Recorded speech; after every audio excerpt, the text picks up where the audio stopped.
So today we are looking at Dhammapada verses 288 and 289, which read as follows. Na santi puttā tāṇāya, na pitā nāpi bandhavā, antakenādhipannassa, natthi ñātīsu tāṇatā, etamatthavasaṃ ñatvā, paṇḍito sīlasaṃvuto, nibbānagamanaṃ maggaṃ, khippameva visodhaye, which means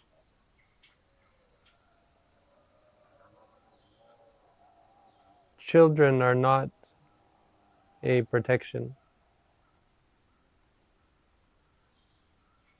Neither are parents nor anyone with any sort of bond. For one overtaken by the Endmaker, death, there is no protection among relatives.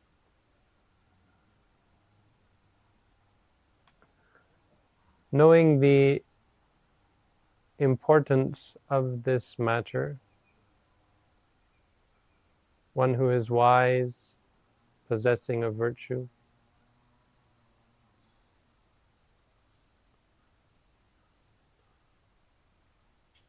the path to Nibbana should quickly purify.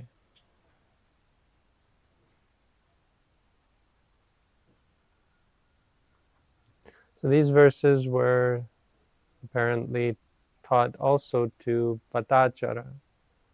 I say also because we already have a verse or verses dedicated to her. We've already talked about her story as well, so again we'll go over the story one more time. Patachara was the daughter of a rich man in Savatthi, I think.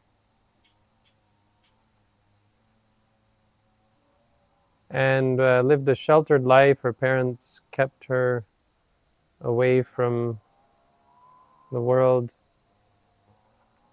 and set her up to be married to someone who they deemed appropriate, a man of suitable station and connection to the family. But Patachara had fallen in love with a servant man in the house, and over time had made a relationship with him. And when she found out that she was to be married off to someone who she didn't even know, she ran away with this man, the servant man, and went to live in a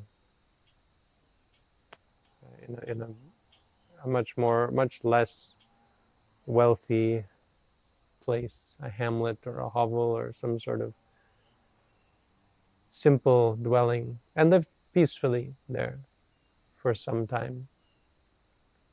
And as these things happen, eventually she became pregnant and wanted to return to her family, as was the custom. So the time when a woman became pregnant, she would go back to stay with her family and give birth in her parents' home. But her husband, of course, was against this, was wary of the idea because he had stolen their daughter away and felt that they wouldn't be, or he wouldn't be, received well. So tried to dissuade her and kept putting it off and making excuses for why they shouldn't go. Until finally one day when she was close to her time of labor, she set out on her own on the path back to Savatthi. When her husband came home and found out that she had gone, he ran after her and arrived to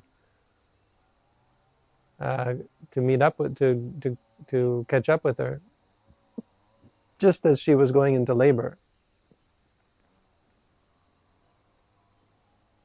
So he helped her, and she gave birth right there at the side of the road. And then he convinced her to not to continue on to her parents now that she was with she had a child to take care of, and they returned back to their home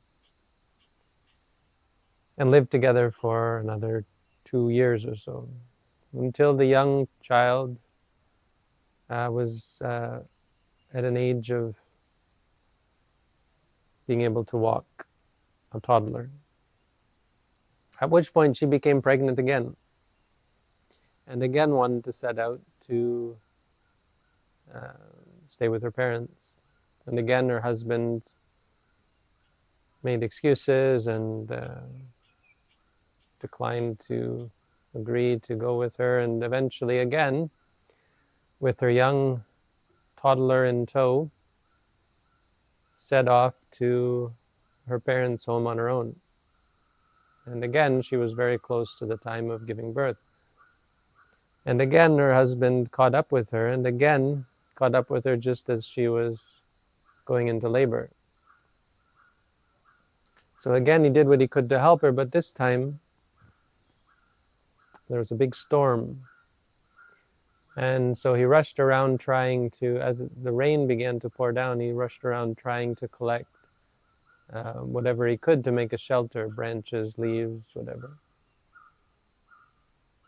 so that she could give birth comfortably. And as he was doing this, off in the forest, collecting branches and so on, he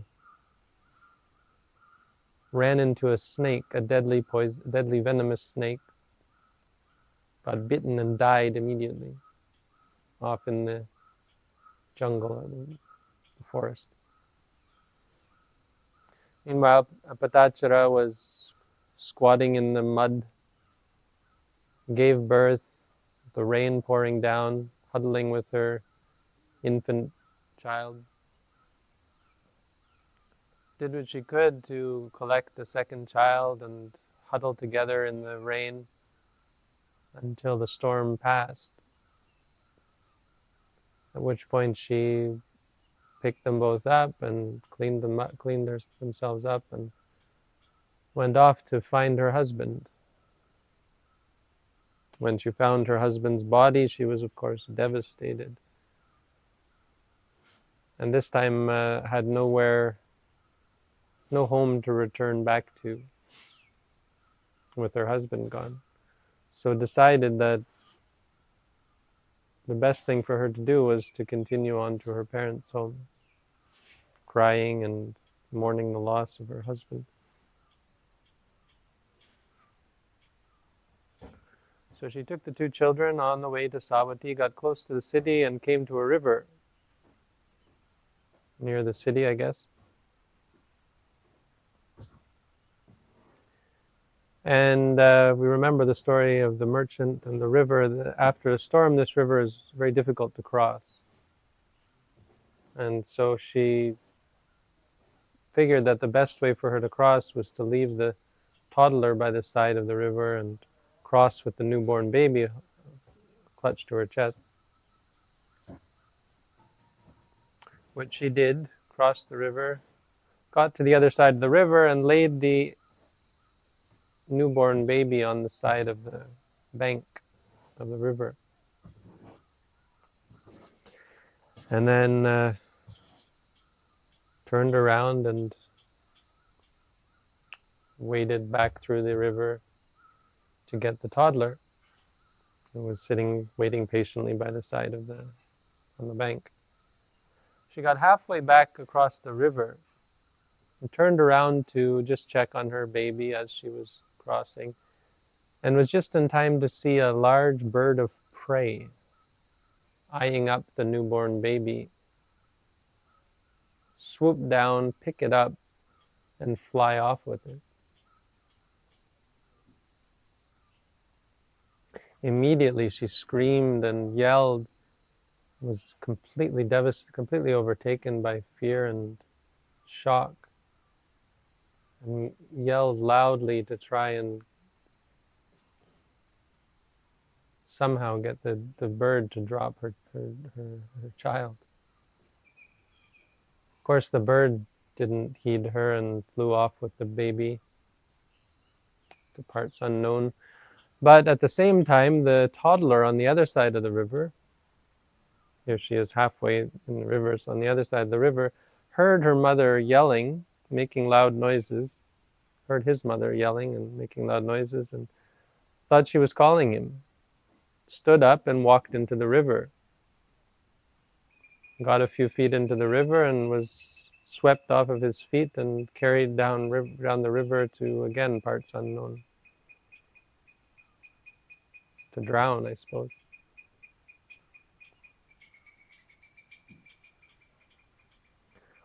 It's unbelievable, I guess, but Patachara was still able to continue on to Savatthi. At this point, what I mean by unbelievable, it's unbelievable she didn't go crazy then and there, or wasn't completely consumed by grief. Most certainly she was consumed by grief, but was still able to continue on her way back to her parents' home. Of course, having nothing else to do, no other refuge, completely overwhelmed by grief.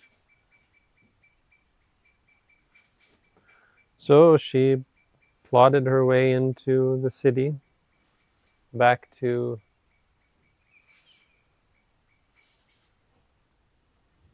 the area where her parents lived, and saw that their house was missing. In the place of their house, there was just a burning pile of ash or rubble, maybe, I can't remember. Rubble, maybe? Just rubble. And so she asked around what happened to this house. Where are the people who lived here? And someone said, one of the neighbors said, "Oh, don't ask about that family. In the storm last night, that house was reduced to rubble, and all the people, all the family was killed." So in the course of 24 hours, in the course of her travel anyway, however long that was, she lost her husband, her two newborn children, young children, and her entire family, both of her parents. And so now she really did lose it. It was completely without any sort of refuge, any sort of protection or support. Nowhere to go, nothing to do. And became a crazy woman, became a crazy person. Someone who wandered through the streets half naked, weeping and wailing, completely devastated, with the mind basically broken, At this point, the mind just unable to function, unable to get past this overwhelming, crushing sense of loss and devastation. But the happy ending of the story, if such an ending is possible, is that she was in Savatthi and close to where the Buddha was living. And one day she wandered into the place where the Buddha was giving a talk on the Dhamma. And immediately the people tried to shoo her away. Here she is, half naked, the crazy old woman. But the Buddha had them call her in, bring her in. He forbade them to shoo her away and had them bring her to him. So they put a cloth around her body and covered her up and brought her to the Buddha. And the Buddha asked, why are you crying? And to the best of her ability, she let him know what had happened. And The Buddha's reply was, "Oh, it's true. You have lost everything. You've lost the things most precious to you, things that people fear to lose the most, the things that people cry over the most." And the Buddha said, "But Patachara, the tears that you have cried over parents and children and relatives and spouses, in all of the rounds of samsara, life after life after life, those tears, just the tears from your eyes, are more, by far, than all of the oceans, all of the water in all of the oceans on earth. Again and again and again you cry. Why do you stay unmindful? How can you be again and again carried away by this? What good is it? What benefit is it?" And then he taught her the verse, the original verse in one of the earlier chapters. He also taught this verse to her, saying that these things are no refuge. And if you understand this, the weight of this and the meaning of this, what is the real, true meaning of this inability to find happiness or be protected from suffering, the suffering that comes from loss? You need wisdom and ethics, and you need to find your way to free yourself from this attachment. And so that's the verse. These are the verses that he taught. So the story, one of the most famous stories in all of the Buddhist literature. Now you've heard it. Has several lessons, I think, specifically for people practicing Buddhist meditation. The first is calamity, on the topic of terrible things happening. And we've talked about, of course, how calamity and loss is a danger for all of us, and something that we shouldn't be blind to. This sort of danger can come to any one of us at any time, and we should be cognizant of that, never losing sight of that potential possibility. But also we've said that clearly for most people this doesn't happen. The odds are none of us are going to experience the complete and total devastation that Patachara experienced in this life. But then on the other hand, the odds are that we already have in one life or another, because statistically speaking, if we've been born and died countless times in countless eons, even in countless cycles of regeneration of the universe, even of the world and the universe, it must have happened to us at some time or another. But to be honest, that kind of reduces the impact and reminds us, like as the Buddha said, that it's not something really to be upset about. This is just par for the course. Eventually this is going to happen to all of us. And so the real lesson for us in this regard, I think, is to ask ourselves how we would fare if total and complete and utter devastation came to us, if we lost the things that were most important to us, our families, our loved ones. If in one day we were to lose all of them, how would we fare? It's a good exercise. It's a good way of assessing the quality of your mind, the independence of your mind, your ability to see to see in proper perspective the nature of all of the things in our lives. that holding on to anything is not only dangerous, it's also meaningless. That with the inevitability of death, that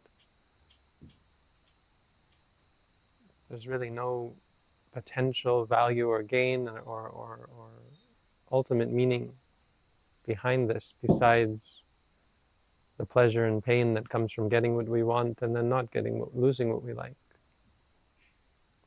And in the end, it's cycle after cycle, it just becomes meaningless. It certainly doesn't make us a happier person.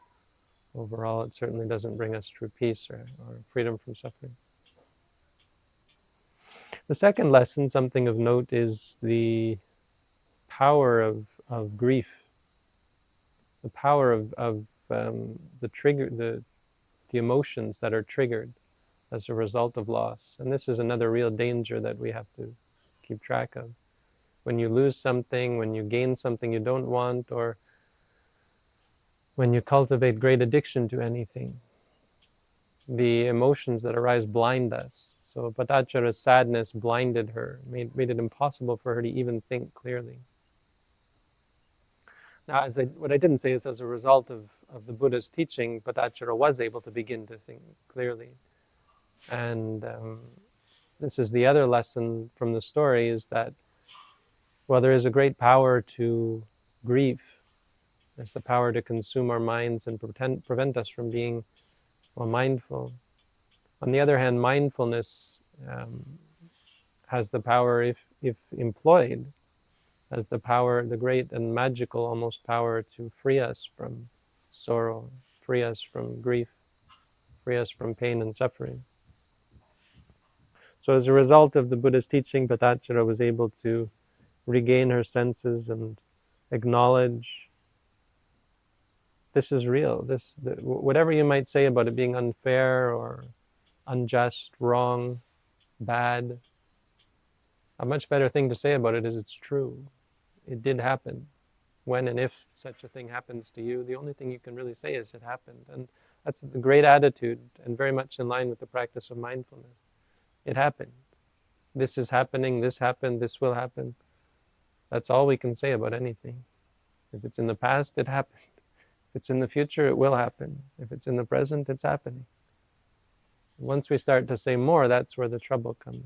When we start to say this shouldn't happen, it doesn't really have much weight or meaning. That shouldn't have happened. Well, what do you mean? It happened.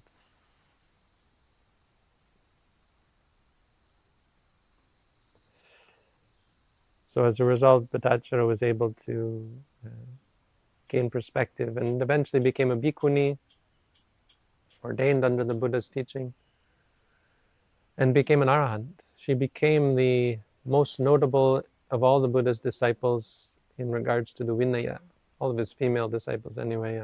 One of the greatest in regards to the Vinaya, which is the code of conduct for monastics. She was one of the greats, one of the people who probably handed down the Vinaya, the Buddha's code of discipline that we share now today.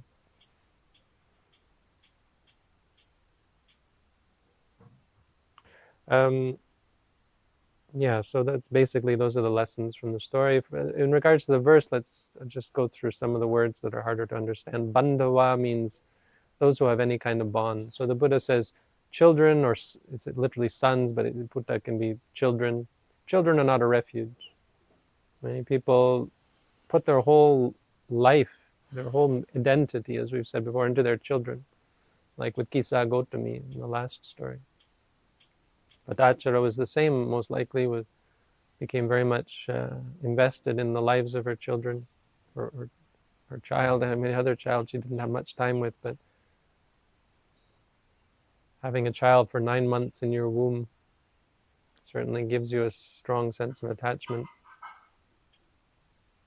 But there's no refuge there. Well, putting aside Patachara, it's common for people to invest everything into their children, even their own hopes for the future. When I get old, my children will take care of me. True, absolutely pragmatic. Your children take care of you, your parents take care of you. The Buddha said neither one of these is a refuge, a true protection. They can't protect us from death. And ultimately, if we invest too much into them, into worldly affairs in general, we lose sight of the bigger picture, what's more important, and we fail, we neglect to do what is most important. I mean, a huge part of what is important for us here is how it reminds us of why we practice mindfulness. Asking ourselves how we would fare in the case of Patachara, and asking what we can do to better prepare for the future, or to just better be able to deal with the reality of samsara, and eventually to free ourselves from all of the many thorns and brambles in the jungle of samsara.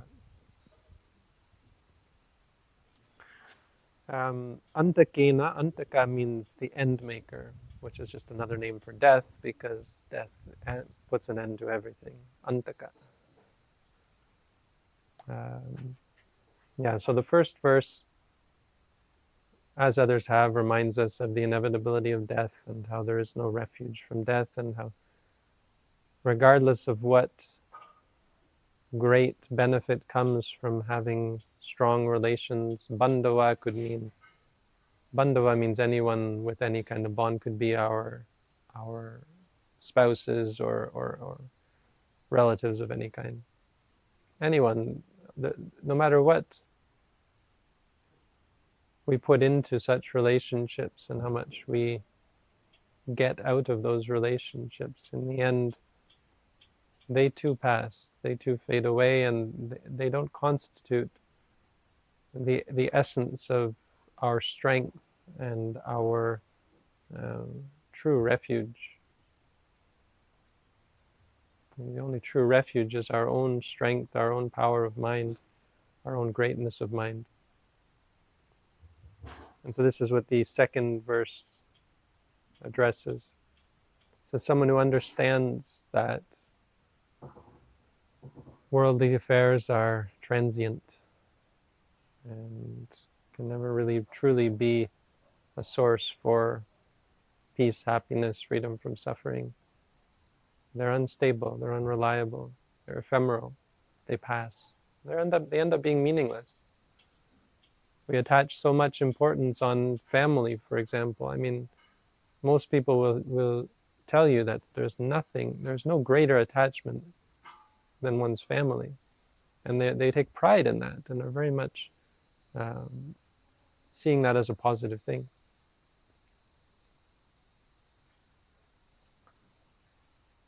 But from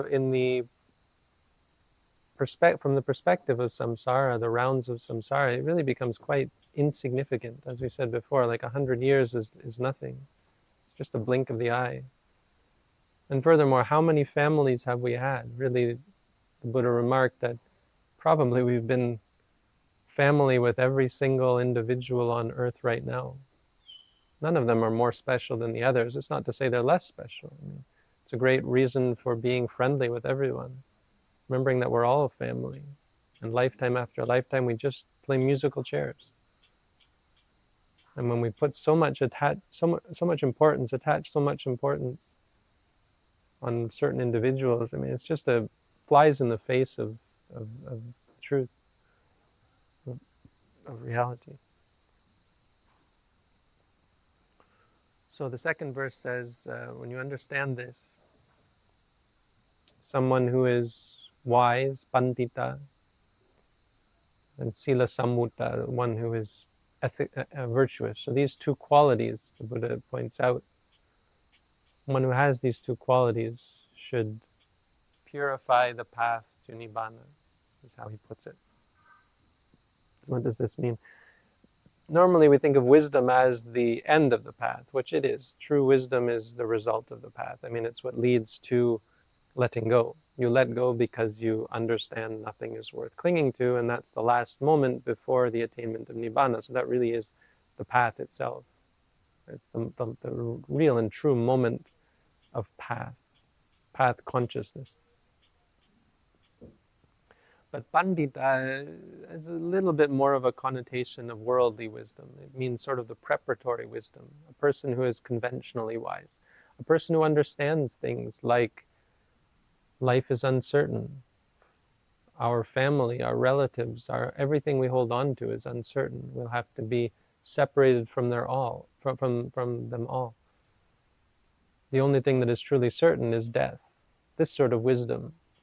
And it's not something that you can intellectually convince yourself of. It means someone who has done the work, probably lifetime after lifetime, to prepare themselves and to be in the right frame of mind, really.